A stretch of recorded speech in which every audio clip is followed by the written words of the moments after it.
Bonjour, dans cette capsule, je vous montre comment personnaliser certains paramètres de votre compte Zoom pour, entre autres, avoir l'option de créer des sous-groupes dans une réunion.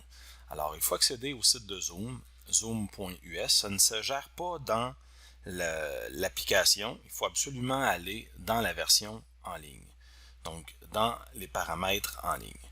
Alors, ici, je pense que si on clique sur afficher plus de paramètres, on arrive en ligne pour se connecter et on nous demande de se connecter. Donc, c'est un peu la façon d'y arriver aussi. On se connecte à notre compte et là, dans les paramètres, on va descendre. Il y a plusieurs paramètres, entre autres, là, et il y en a un pour des sous-groupes. Donc, on peut empêcher les gens de clavarder et tout ça, mais c'est pas le but de la rencontre. Je vous invite à tous les regarder et à voir lesquels on veut activer. Et ça va être salle de petits groupes. Il faut activer ici salle de petits groupes et on peut autoriser l'autre à désigner les participants au salle de discussion lors de la planification. Donc, il va pouvoir déjà organiser ça d'avance. Donc, une fois qu'on a activé cette fonction-là, on peut appliquer l'enregistrement. Je pense que l'enregistrement se fait automatiquement. Alors, la prochaine fois qu'on va créer une nouvelle réunion dans Zoom, on va avoir un bouton qui est divisé en groupes. Donc, quand on va cliquer sur ce bouton-là, on va pouvoir créer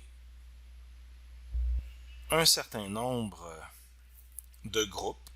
Donc, je pourrais créer 10 petits groupes, 20, je pourrais créer, exemple, 40 salles si j'avais 40 étudiants, puis les mettre chacun dans leur salle pour, exemple, un examen, et moi me promener d'une salle à l'autre, exemple. Là.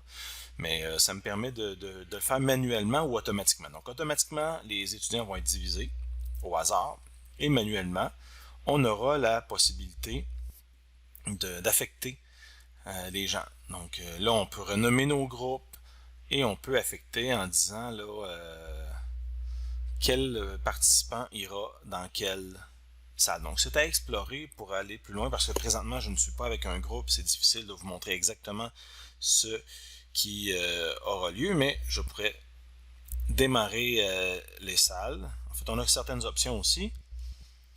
Donc, vous pouvez regarder tout ça, être sûr que ça convient à vos besoins.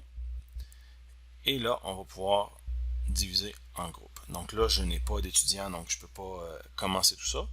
Mais on va pouvoir démarrer les salles là, en cours de route et ramener tout le monde dans la même salle à la fin de la rencontre. Donc ça peut être très pratique pour créer des environnements de discussion, d'échange, de travail d'équipe, peu importe, ça peut être utilisé de cette façon-là.